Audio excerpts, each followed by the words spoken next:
Welcome to Kenya's Market Mob. This is a weekly podcast that seeks to map out business activities that occur during the week in Kenya and give an in-depth analysis of the same. My name is Easter Fanning, and with me are my co-hosts. To my left, Daniel Kalia, and to my right, Keegan Kiplimo. Yeah, this is the last week of September. Oh, it is. Yeah, it was. Not yet. Okay, getting into next week. Next week you're getting into October, and we've seen a bit of activity in the market, in the corporate sector, in the economy, a lot of happenings. Okay, considerably a lot of happenings have occurred. Mm-hmm. But before we get into that, I would like to know about you guys. How's your week been? Keegan? Been busy doing a lot of stuff. I'm just happy to be here. Episode 6, man. It's a milestone. Yeah. Continue staying with us on this excellent journey. And if you guys have any ideas about and a story or a topic that you want us to discuss in a special edition, please reach out to us. Go to our Twitter at marketmap_KE. The DM is open. LinkedIn, Kenya's Market Map. Yeah, talk to us. Yes, please. Kalia, how's your week been? My week has been good. It's gone very, very quickly. I don't believe how fast the week has gone. Yeah, but it's been good. We are happy. We are healthy. Yeah. So generally, it's been a good week. Great. You talk as if you've made a lot of money this week. No, any week where you like there's no adverse actions in the market to your person. You know, I was not. Manchester was beaten. Anyway, let's not talk about that. That's one of the reasons why I'm happy. Unprovoked.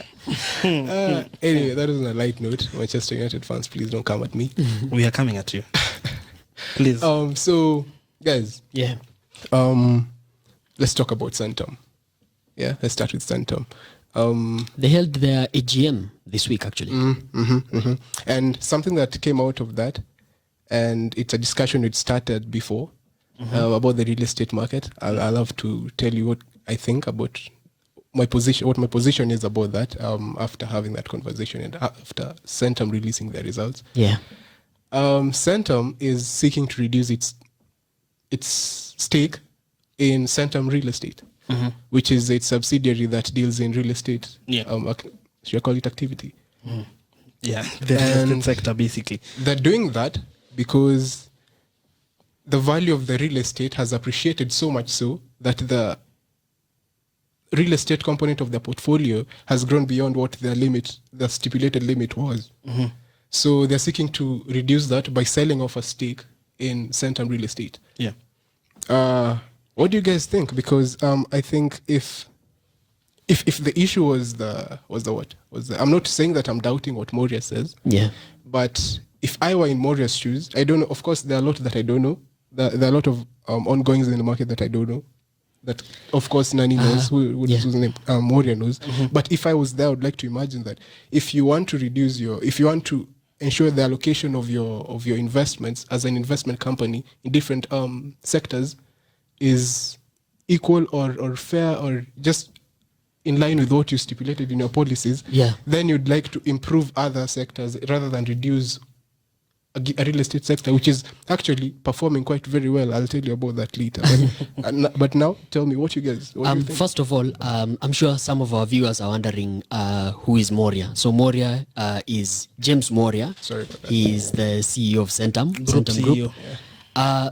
Easter, you mentioned to me offline during the week that Centum has a policy where their investments, their assets, I don't know, it's not supposed remind our viewers about that. It's not supposed to pass a certain percentage, something like that. Yeah, they have different allocations. Yeah. Centum Investment Company Public Limited, PLC, yeah, is an investment company, just as the name stipulates. Yeah. And so its principal activity is to take in capital, inject capital into different investments, then get them to maturity or growth, then exit. Yeah. So in doing this, they invest in different sectors. There was a percentage. That's what I'm looking for. The percentage, I'll have to refer to that. I think it's around 40 something percent. For real estate? Yeah. That's and now it's like 60.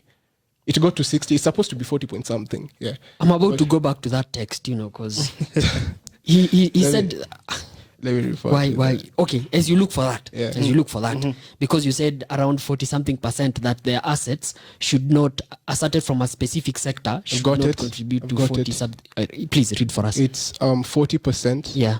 in private equity and 20% for marketable securities. That is what it's supposed to be.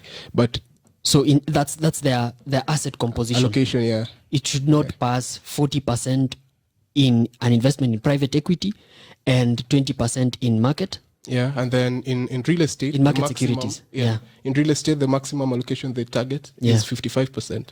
Okay, have they passed that? They passed it. They were at 63.5. Okay.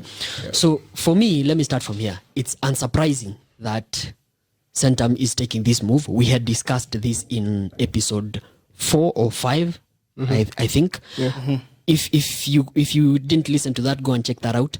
Again, it's unsurprising because we discussed that the real estate sector in Kenya, the bubble has already burst. So they're trying to offload. Was there really a bubble, or is it just a correction? I think it was a bubble that was actually, the air in the bubble was being blown by money from corruption coming out of the county governments in Kenya. We had illicit financial flows coming from Somalia, coming from South Sudan, coming from the DRC, which actually inflated the price and created a false demand. It created a demand. There was a demand from that money, but then it went too far. As Kenyans, we just took it just too far. So coming back to the NAV, that's what they call it, right? NAV, they're trying to correct that. They're trying to offload. As we discussed, when they offload that, the NAV is going to rise. Yeah. Okay? So it's Exponentially, unsurprising. But for me, an interesting thing that I just noted is the fact that who is willing, they actually earlier before the annual general meeting, they discussed, information came out that they wanted to sell a portion of Centum Re, which is a subsidiary of Centum, which is a fully owned subsidiary of Centum Group. Yeah. Now my question is, who will? I don't see any local player who's going to buy, who's going to take that investment that huge in amounts, and also considering that it's in the real estate company, which at the moment in Kenya is not easy to offload. Probably a foreign player who's going to take that. Yeah, I don't see a local one. And if you look at the partners that they do have, basically, for Two Rivers, the mall, their partners are Old Mutual, not local. Yeah, South African. You look at Two Rivers Development, the other shareholders are Avic, who are Chinese. So I think in terms of targeting players who are not really local, that is something that they have significant experience in dealing with players not necessarily in the market, in the local market. So in as much as probably maybe we would say there's no local player who would probably be looking at such an exposure, because even if you were to look at most of the wealthy people, or the people who would be considered for such high net worth individuals, or the institutions, ideally probably your pension funds or your pension schemes, I think most of them also have their own land parcels, which probably they're struggling to maybe offload as well in this kind of market. So locally, I think it's a realistic thing to say that probably they may not have any local people. Although, just going back to the whole bubble story, personally for me, I feel, because a bubble is usually associated with like drastic price falls, and like really drastic and significant price falls. Yeah. So for me, what I think is there has been a market correction because of the state of the economy generally. Most people are not, our disposable income is not as strong as it was probably say 4 or 5 years ago, and so that has depressed the demand for real estate. So real estate assets. So basically your land, especially, and that's not helped with the issues of land ownership in the country. You're not sure if you buy land whether it's actually yours or whether there are many people. It was being digitized. Yeah. I think that move by the Ministry of Lands, it's still in its early stages. Yeah. But I think it's going to be a game changer, definitely. Yes. So I think in terms of expecting a local player for Centum, I think it's hard. It's I think you guys don't think we have that money? No, we do. There are people. We've seen with the uptake of bonds, and there's money, there's a lot of liquidity in the market. Yeah. The question is whether that liquidity is willing to go into an illiquid asset, whether there's appetite for real estate. First, when you mention illiquid asset, that's discouraging to investors. Well, you see, contrary to what both of you are trying to put across, I was reading a report by Centum Investments. They usually publish Keegan, I don't like that look. But Centum is quite... Continue. This particular company I'm referring to, whose research I'm referring to, is it has issues with its investment with the regulator, but with the research is quite credible. A lot of players use the research, and it's credible. So I was reading it, and they were actually saying that in the last 2 decades, the real estate sector in Kenya has been improving. Yes, it has. Even in 2020, there was still some growth. You'd expect that it would even, as Kalia says, the prices went a bit lower, but sellers were still earning profits. Sales were still being made. Easter, I think before you continue, we need to distinguish 2 things, right? We need to distinguish land that has not been developed and land that has been developed in the sense of the housing market. Yeah. Okay? The housing market currently is not doing well. We've actually seen prices falling. But then for land that has not been developed, it's actually still appreciating, Land always appreciates. Yeah. Okay, it's just the rate that could change. But you see, this particular report, it's categorized the real estate into segments, a sector into segments. There's the commercial market, there's the retail market, then there's also residential market. Yeah, like if you're to all look of those at the sectors of the real estate, there's of course you have your residential space, you have your retail, you have your commercial office and commercial, and then you have your warehousing and logistics.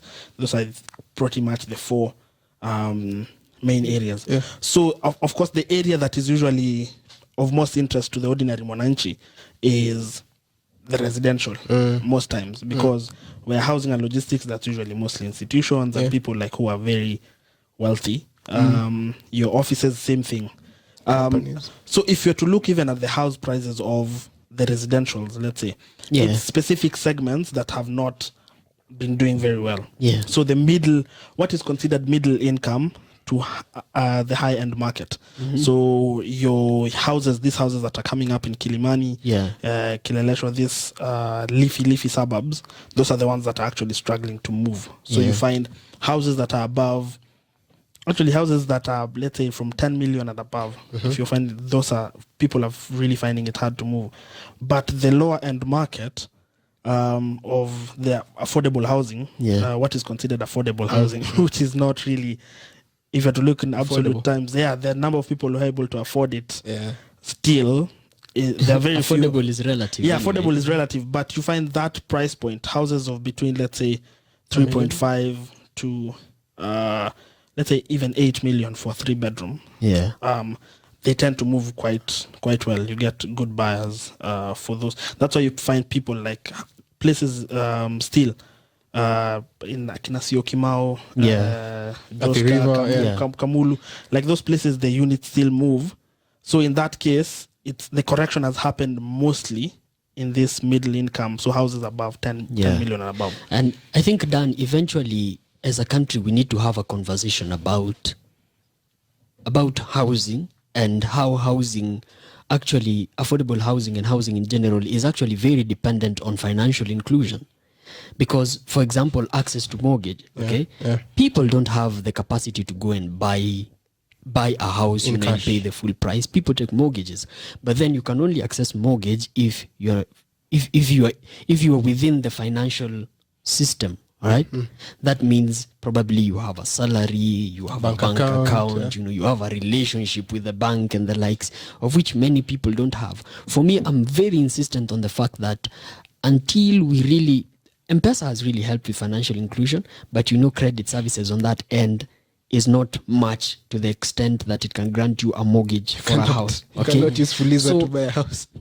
I think the problem is actually we need to focus on how we can bring people, we can include people into the financial sector, because you cannot achieve the affordable housing and decent housing in Kenya without having people in the financial sector to access mortgages, because people don't have the money to pay up front.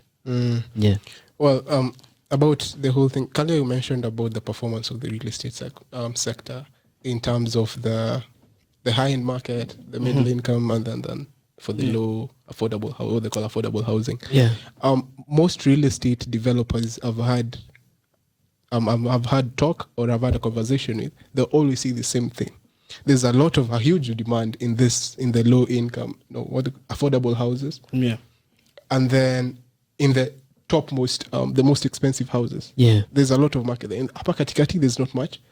So even when I felt like the floor limit you put on the price range for affordable housing, it's a bit high, because I've seen houses NHC is doing, the Ministry of Housing with the GST and all, they're doing houses in Pangani.